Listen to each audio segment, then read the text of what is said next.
अस्सलाम वालेकुम, मैं हूं अब्दुर्रहमान। आप देख रहे हैं मेरा यूट्यूब चैनल। आज की इस वीडियो के अंदर हम बात करेंगे एक ऐसे कॉन्फ्लिक्ट के बारे में जिसके ऊपर पूरी दुनिया की नज़रें लगी हुई हैं।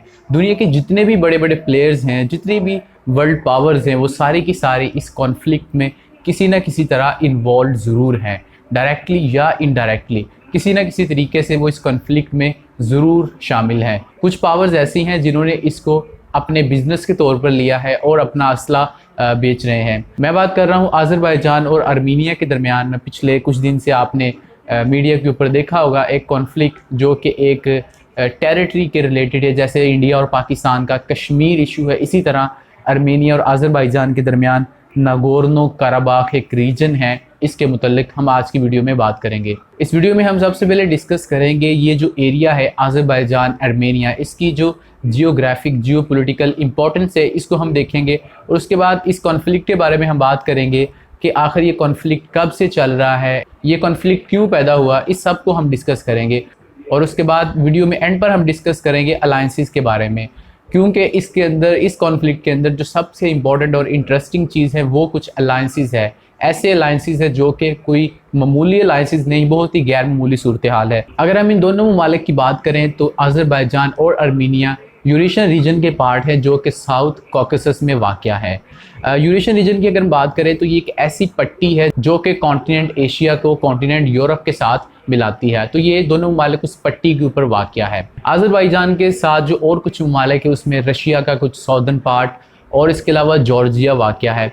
ये दोनों ममालिक इसलिए भी ख़ास हैं क्योंकि ये दोनों ममालिक की जो जियोपॉलिटिकल इंपॉर्टेंस है वो बहुत ज़्यादा है। ये वो रीजन है जो कि ब्लैक सी और कैस्पियन सी के दरमियान वाक़या है। अज़रबैजान के नॉर्थ में रशिया, साउथ में ईरान, जबकि वेस्ट में आर्मीनिया वाक़या है। अगर हम आर्मीनिया की बात करें तो आर्मीनिया एक लैंड लॉक कंट्री है, यानी कि एक ऐसा मुल्क है जिसकी जो बाउंड्रीज है वो किसी भी समंदर के साथ नहीं लगती। अब जो आर्मीनिया है ये एक ऐसा मुल्क है जिसके दोनों जानब इसके दुश्मन हैं। तो इसके मशरक़ में अज़रबैजान और मगरब में तुर्की है। तो अगर हम आर्मीनिया को देखें तो आर्मीनिया के जो कॉन्फ्लिक्ट हैं वो अज़रबैजान के साथ भी हैं और टर्की के साथ भी है। दोनों तरफ से दुश्मन में ये मुल्क गिरा हुआ है। अब हम बात करते हैं अज़रबैजान और आर्मीनिया के दरमियान ये जो कॉन्फ्लिक्ट है इसकी हम हिस्ट्री के ऊपर ज़रा नज़र डालते हैं थोड़ी तफसील के साथ। ये आखिर ये कॉन्फ्लिक्ट कैसे और कब शुरू हुआ और क्यों शुरू हुआ। अगर आप मैप के ऊपर देखें तो ये जो एरिया है नागोर्नो कराबाख, ये ऑफिशियली अगर हम देखें तो ये अज़रबैजान की जो टेरिटरी है वो तमाम हिस्सा जहाँ पर अज़रबैजान जिस एरिया को कंट्रोल करता है ये उसमें वाक़या है। और इसके साथ आर्मीनिया का बॉर्डर नहीं लगता। इस एरिया के बाद नागोर्नो कराबाख के बाद आगे भी अज़रबैजान की टेरिटरी है और उसके साथ आगे जाके आर्मीनिया लगता है, जैसे कि आप मैप में भी देख रहे हैं। अज़रबैजान और आर्मीनिया ये जो दोनों ममालिक हैं ये एक वक्त में यूएसएसआर यानी कि सोवियत यूनियन का हिस्सा थे। ये सोवियत यूनियन में 1922 से लेकर 1991 तक, जब तक सोवियत यूनियन टूट नहीं गया उस वक्त तक ये सोवियत यूनियन का ही हिस्सा रहे। अब ये जो रीजन है उस वक्त भी अज़रबैजान के ही कंट्रोल में था।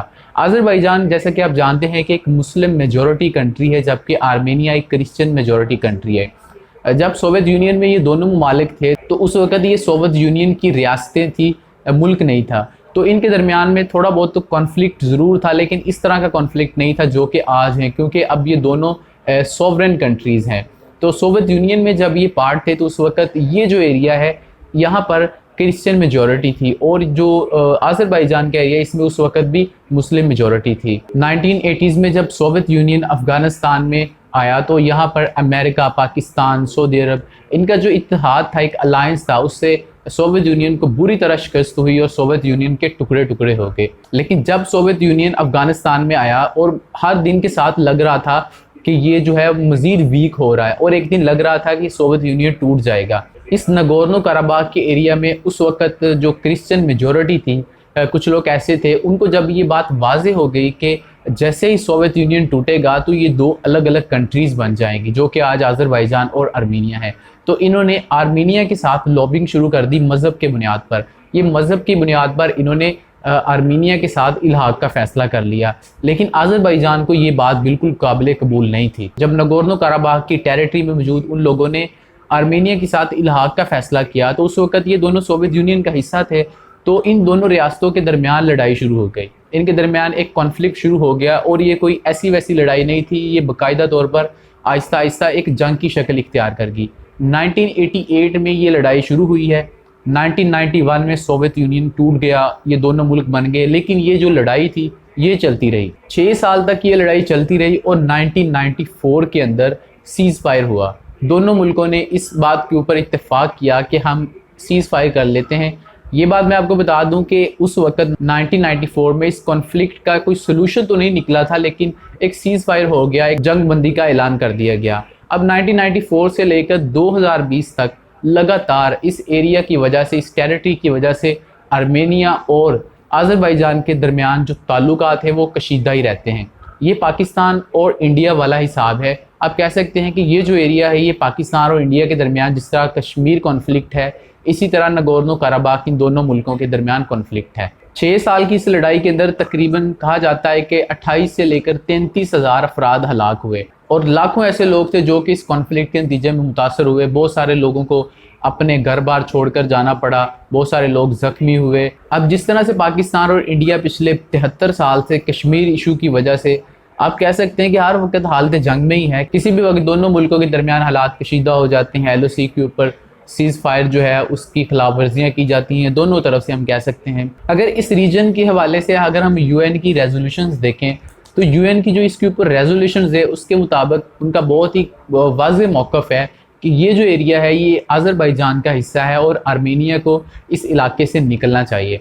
अब जो आर्मेनिया है ये शुरू से ही इसको एज हासिल है अज़रबैजान के ऊपर। इसकी जो आर्मी है वो अज़रबैजान की निस्बत थोड़ी ज़्यादा मजबूत है और इनकी जो इकॉनमी है आप वो भी कह सकते हैं कि फ़ाइनेंशियली भी ये ज़्यादा स्टेबल हैं अज़रबैजान की निस्बत। लेकिन वक्त के साथ साथ अज़रबैजान ने भी अपने आप को स्ट्रॉन्ग किया। अज़रबैजान जो है उसके पास तेल और गैस के बहुत ज़्यादा ज़खायर है।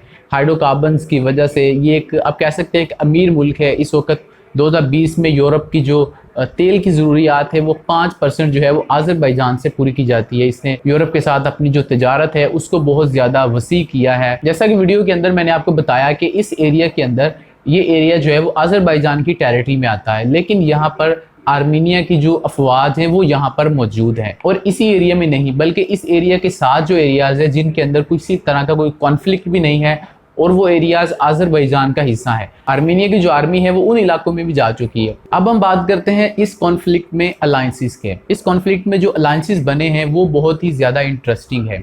दुनिया की, जैसा कि मैंने पहले कहा कि जो बड़ी बड़ी पावर्स हैं वो इसके अंदर डायरेक्टली या इनडायरेक्टली किसी ना किसी तरीके से वो इसमें शामिल ज़रूर हैं। अगर हम रशिया को देखें जो कि इस रीजन में एक बहुत बड़ा प्लेयर है, तो वो इस वक्त उसने अपनी जो पॉलिसी है वो बज़ाहिर बहुत ही स्टेबल रखी हुई है। दोनों ममालिक को वो कह रहे हैं कि आप इस मसले को हल करें, डायलॉग करें, टेबल टॉक करें, लेकिन आर्मीनिया को वो अपना असला भी बेच रहे हैं। आर्मीनिया की जो असले की सप्लाई है वो रशिया से ही हो रही है।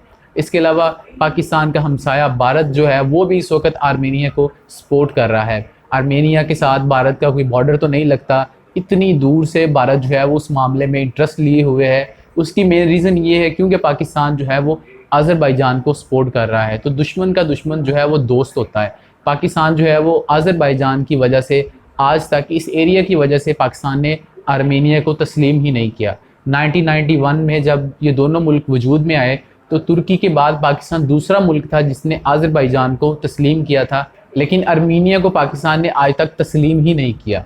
इसकी रीज़न यही है कि पाकिस्तान जो है वो पूरे तरीके से अज़रबैजान के साथ खड़ा है। अब इस कॉन्फ्लिक्ट के अंदर दो ऐसे ममालिक हैं जो कि पूरे तरीके से उन्होंने अपना स्टैंड लिया हुआ है 100% कि हम इस मुल्क के साथ हैं। एक है तुर्की और दूसरा है पाकिस्तान। पाकिस्तान और तुर्की इस कॉन्फ्लिक्ट में वाज़ेह तौर पर अज़रबैजान के साथ खड़े हैं। पाकिस्तान और तुर्की की अज़रबैजान को पूरी तरीके से हर तरह की सपोर्ट हासिल है। इस सारे कॉन्फ्लिक्ट के अंदर जहाँ पर अज़रबैजान और आर्मीनिया की फ़ौजें लड़ रही हैं, वहाँ पर आर्मीनिया की फ़ौज ने अज़रबैजान का जो एक त्यारा था उसको मार गिराया था, जिसके बाद तुर्की ने आर्मीनिया का त्यारा मार गिराया। तुर्की के सदर रजब तैयब उर्दुगान ने भी इस सारे सिलसिले में उनके जो बयानात हैं वो बिल्कुल वाज़ेह हैं, वो अज़रबैजान का साथ दे रहे हैं और आर्मीनिया के बिल्कुल ख़िलाफ़ हैं। जबकि दूसरा मुल्क वो है पाकिस्तान। पाकिस्तान जो है वो अज़रबैजान के साथ बिल्कुल खड़ा है और पाकिस्तान के जो फ़ॉरेन ऑफिस ने या गवर्नमेंट ऑफ पाकिस्तान ने जो स्टेटमेंट्स इशू किए उनके मुताबिक पाकिस्तान जो है वो अज़रबैजान की इस सारे मामले में सपोर्ट कर रहा है और आर्मीनिया के ख़िलाफ़ खड़ा है। इंडियन मीडिया के एक हिस्से ने तो इससे भी ज़्यादा खबर दी है आर्मीनिया और अज़रबैजान के दरमियान इस कॉन्फ्लिक्ट में इंडियन मीडिया ने दावा किया है कि पाकिस्तान ने अपनी मिलिट्री सपोर्ट भी अज़रबैजान को दी है। और वहाँ के कुछ लोकल्स के बारे में बताया जा रहा है कि कुछ लोकल्स ने पाकिस्तान आर्मी के जो जवान हैं उनको वहाँ पर आर्मीनियन फ़ौज के ख़िलाफ़ लड़ते हुए देखा है, जिसके मुतल्लिक़ कोई ऑफिशियल बात तो नहीं है और पाकिस्तान भी इसको डिनाई ही कर रहा है कि पाकिस्तान ने उनको कोई मिलिट्री सपोर्ट नहीं दी। पाकिस्तान की जो इखलाकी सपोर्ट है, मॉरल्स जो सपोर्ट है, वो उनके साथ है। अज़रबैजान तुर्की के बाद दूसरा पाकिस्तान का बरादर इस्लामी मुल्क है। ये एक बहुत ही अच्छे पाकिस्तान के साथ ताल्लुकात है। हर मामले पर पाकिस्तान इनको सपोर्ट करता है और ये हर मामले पर पाकिस्तान को सपोर्ट करता है। जिस तरह पाकिस्तान इनको नगोर्नो कराबाख की रीजन पर फुली सपोर्ट करता है और आज तक आर्मीनिया को तस्लीम नहीं किया, इसी तरीके से जो अज़रबैजान है उन्होंने आज तक पाकिस्तान को कश्मीर इशू पर अज़रबैजान ने भी इसी तरीके से आज तक सपोर्ट किया है। लेकिन इस सारे मामले के अंदर एक ऐसा मुल्क है जो कि जिसकी जो पोजीशन है वो बहुत ज़्यादा हैरानकुन है। मैं बात कर रहा हूँ इसराइल की। इसराइल जो है वो इस सारे मामले में अज़रबैजान को सपोर्ट कर रहा है। अज़रबैजान ने इसराइल के साथ असले की डील की, इसराइल अज़रबैजान को असला फराहम करेगा, तो जिसके बाद आर्मीनिया ने इसराइल में जो उनका सफारतकार है उनको भी वापस बुला ली, यहाँ तक बात पहुँच गई। तो ये एक ओवरऑल सिचुएशन है। पाकिस्तानी कौम, पाकिस्तान की हुकूमत हर तरीके से अपने बरादर मुल्क अज़रबैजान के साथ खड़ी है और हम उम्मीद करते हैं कि इस मसले का कोई हल निकलेगा। तो आप हमें कमेंट सेक्शन के अंदर अपना फीडबैक दे सकते हैं इस मामले के मुतालिक, इस कॉन्फ्लिक्ट के मुतालिक आपकी क्या राय है, आपके ख्याल में ये कॉन्फ्लिक्ट किस तरफ जाता दिखाई दे रहा है। इस वीडियो को लाइक कर दीजिए, शेयर कर दें और अगर आपने अभी तक हमारे इस चैनल को सब्सक्राइब नहीं किया तो इस चैनल को सब्सक्राइब कर लें। हम इस चैनल के ऊपर इस तरह की आपके लिए बहुत सारी वीडियोज़ लेकर आते रहते हैं, तो जब भी हम कोई नई वीडियो अपलोड करें तो आपको उसका नोटिफिकेशन मिल जाए।